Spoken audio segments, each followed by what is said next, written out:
Oi mulheres, como vocês estão? Seja bem-vinda a mais um episódio. E sim, você ouviu bem, você não está desmotivada, está apenas se escondendo. Você já parou para reparar, meio redundante isso, mas você já parou para pensar como que talvez a procrastinação seja simplesmente um sinal de que você está fugindo daquilo que te traz dor, daquilo que é menos prazeroso, daquilo que é simplesmente desafiador. Procrastinação, ela mostra simplesmente algo que é natural nosso, que é evitar o desconforto. O seu cérebro, ele quer evitar de todo custo isso. Então ele vai te convencer que adiar, de que protelar, todas as palavras é a melhor solução. Parece mágico, né? Você pode culpar o seu resultado pela falta de tempo, você vai ter menos dor e você vai gastar menos tempo e vai entregar o que você precisava entregar. Talvez não com o seu potencial, mas com o que deu pra fazer. E a culpa nunca vai ser sua.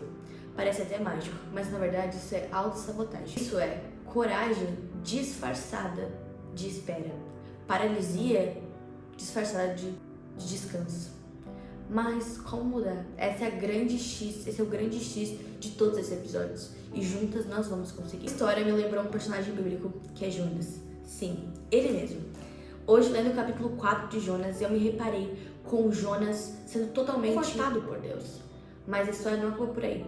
Jonas, depois de ter ido para Nínive e ter se decepcionado com o resultado daquilo, porque no final ele não queria o amor e a misericórdia de Deus, ele queria justiça para aquele povo, aquilo que ele mesmo achava que eles mereciam. Mas Deus trouxe compaixão. Então ele se revolta só e fica olhando o que acontece com Nínive. Então Deus faz crescer uma árvore para que ele não tivesse aquele desconforto com o sol. Então ele, acomodado ali, pensa, agora estou no meu lugar, certo? Mas então Deus manda uma lagarta, ela destrói, e aí você sabe a história. Ele fica mais bravo ainda. Mas não é sobre isso que eu quero falar. Eu quero falar que muitas vezes Deus nos traz alguma lagarta, talvez esse vídeo seja sua lagarta. Isso é um sinal de que antes dele te transformar na borboleta que voa para o seu destino, ele precisa tirar, quebrar, destruir a sua versão antiga. Essa versão que declara coisas que não são condizentes com quem você é em Cristo, que vive uma vida inferior por medo, por aceitar o medo e medo sim é pecado, porque a própria palavra de Deus nos diz que ele não nos deu um espírito de temor, mas de ousadia. Mudar tudo isso é entendendo por que você procrastina. Você já percebeu que procrastinação traz benefícios? Claro que sim. Porque você está evitando porque isso está te beneficiando, você gasta menos tempo, você tem foco, porque isso libera algo chamado adrenalina, já vamos falar sobre isso. Você tem foco, você tem menos tempo e você entrega. Então, tá tudo certo. Mas por que você procrastina? Número 1, porque isso valida suas crenças e sua insegurança.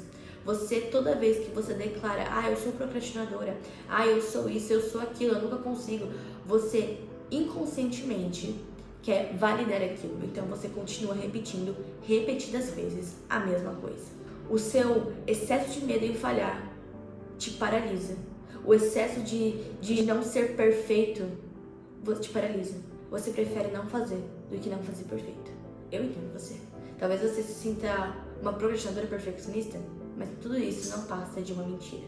Você é cheia de potencial. E isso que eu estou fazendo é te mostrar que existe uma solução. E a solução é, o autor dos Atômicos Hábitos chama de pré-game, que seria preparar o caminho.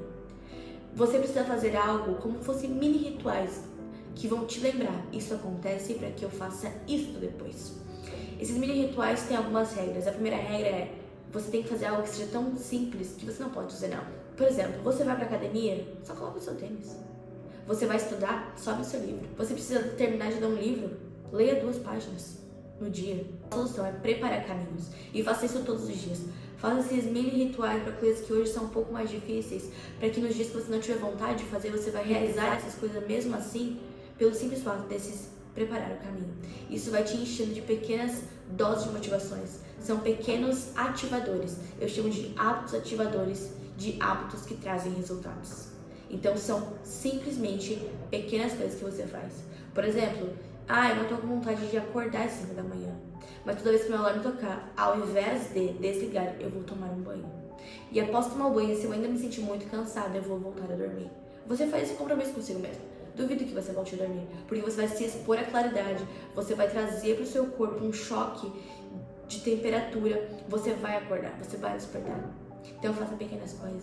Em vez de se levantar para desligar, se levante e vá pro chuveiro. Ou seja, ação gera ação. Uma coisa, você vive de adrenalina, mas a gente precisa mudar. Em vez de adrenalina, você precisa de endorfina, que é aquela sensação de prazer.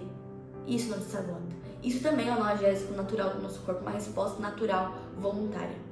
Mas para isso você precisa fazer algumas coisas que talvez você não goste muito. Mas para isso a gente já se resolveu no tópico anterior. Esse tópico não é sobre esperar o prazer, é sobre plantar o prazer. Por exemplo, você tá maratonando uma série.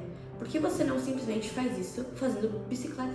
Por exemplo, eu coloquei aqui: ouvir uma boa música que te motive enquanto você vai pra academia. Você não tá indo pra academia pensando nos treinos, simplesmente está no seu carro cantando a sua música. Quando você vê, você tá ali. E você não vai fugir, você não vai voltar pra casa. Você já tá ali. Então, tudo bem, eu já tô ali. Porque o difícil é o processo de ir. Quando você tá lá, você simplesmente nem vê o tempo passar. O terceiro você tem medo de não ser boa o bastante. Então, ao invés de você ser fiel à sua meta, você diminui ela. Porque você não tem medo de não conseguir provar para você mesmo e para os outros que você é boa. Mas o sucesso ele é marcado por fracassos contínuos que não pararam. Você tem medo de descobrir o seu próprio potencial. Não deixe que o cemitério seja o seu maior tesouro, que ali você escondeu quem você era. Venha pra fora e brilhe sua identidade. A solução para que você faça as coisas que são difíceis e, além do mais, você supere esse medo, você precisa quebrar as coisas em sistemas. Não coloque, eu quero estudar todo dia 7 horas, 10 horas. Faça assim, eu vou estudar no horário X, em tal lugar, e durante 20 minutos, durante 30 minutos, durante 50 minutos. Você faz blocos e você pode progredir nos blocos ou manter cada bloco a mesma quantidade de tempo. Faça as coisas em pequenas escalas, mas faça. Em vez de você treinar 1 hora todo dia, faça uma caminhada de 20 minutos. A treinar e só faça, sei lá, aquele dia você vai e faz membros superiores por 20 minutos. Você pega os 3 principais exercícios, 4 principais exercícios, faz uma série e depois você se recompensa. Então você vai fazer o que geralmente você faz, como tomar um café. Então você vai fazer aquilo que você precisa e depois você vai fazer aquilo que você quer. O problema não está na recompensa, o problema está na ordem que você coloca ela. Existe uma parte do nosso cérebro, tem a parte que é o córtex pré-frontal, que é a nossa parte mais racional, que ela foi desenvolvida para que a gente pensasse no futuro e em métodos a longo prazo, mas existe o limbo. Limbo, que é a nossa parte emocional. E ela que muitas vezes quer essa dopamina rápida, esse passar no Instagram, esses vídeos de 30 segundos. Então você precisa se recompensar. Eu sei que é negociável sua vida com Deus, o seu trabalho, tantas coisas são negociáveis, mas muitas vezes você negocia ela porque você não consegue ver prazer nelas. Então, que o prazer também seja negociável, mas um prazer com dosagem e hora certa. Não é quando você acorda, não pegue no seu celular. Faça aquilo que você geralmente faz, escova o dente, daí você faz aquilo que você precisa depois que você quer. E faça esses blocos. No bloco 1 da manhã eu vou fazer o que eu geralmente faço, o que eu preciso fazer e depois o que eu realmente quero fazer. Ou se você consegue ter uma certa constância melhor, você faz. Então eu vou fazer tudo o que eu preciso fazer no meu dia e à noite eu vou tirar 1 hora pra ver aquele episódio com quem eu amo. Ou comer aquele chocolate, ou depois do almoço, sabe? Faça algo que o lazer também seja inegociável, mas no momento certo, na hora certa, para que isso não trave você. Como prático, hoje vamos ponderar. Vai mudar quando você entender que suas crenças, elas moldando você. Então a gente vai mudar elas à medida que a gente faz os pequenos hábitos, os hábitos ativadores e todos aqueles tópicos que a gente já falou. Segundo ponto, comece esses hábitos ativadores, esses pré-games. Terceiro ponto é nunca se compare. Quarto ponto, sempre se pergunte por que você faz isso. Sempre lembre o seu chamado. Uma dica sobre a rotina.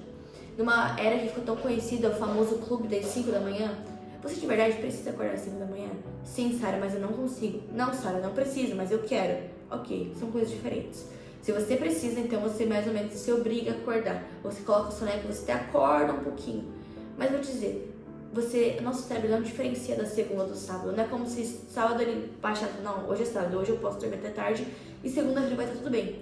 Você precisa ter um horário que seja flexível, contando que você possa atrasar um horário que você consiga cumprir todos os dias. Você acorda, sei lá, todos os dias às 8 da manhã. No final de semana que acorda às 5. Isso é desgastante. Você precisa acordar todos os dias no mesmo horário e dormir o mais cedo possível, para que todos os dias não comece abaixando 1 hora no seu relógio. Abaixe 10, depois 15, depois 20 minutos. Então vai progredindo no seu ritmo. A sua rotina, ela precisa estar de acordo com o seu ritmo e não da blogueira X. Então, agora que você ficou até aqui, eu vou mandar no nosso grupo o nosso guia prático de como aplicar tudo isso e viver ainda esse ano algo extraordinário em Jesus. Não esqueça de declarar quem você é em Jesus. Ele não me deu um espírito de temor, de medo, mas de ousadia, autocontrole e amor. Deus te abençoe. Um beijo. Tchau. Mais uma coisa que eu tinha esquecido.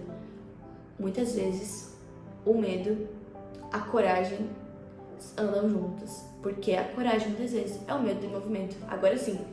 Beijo, tchau.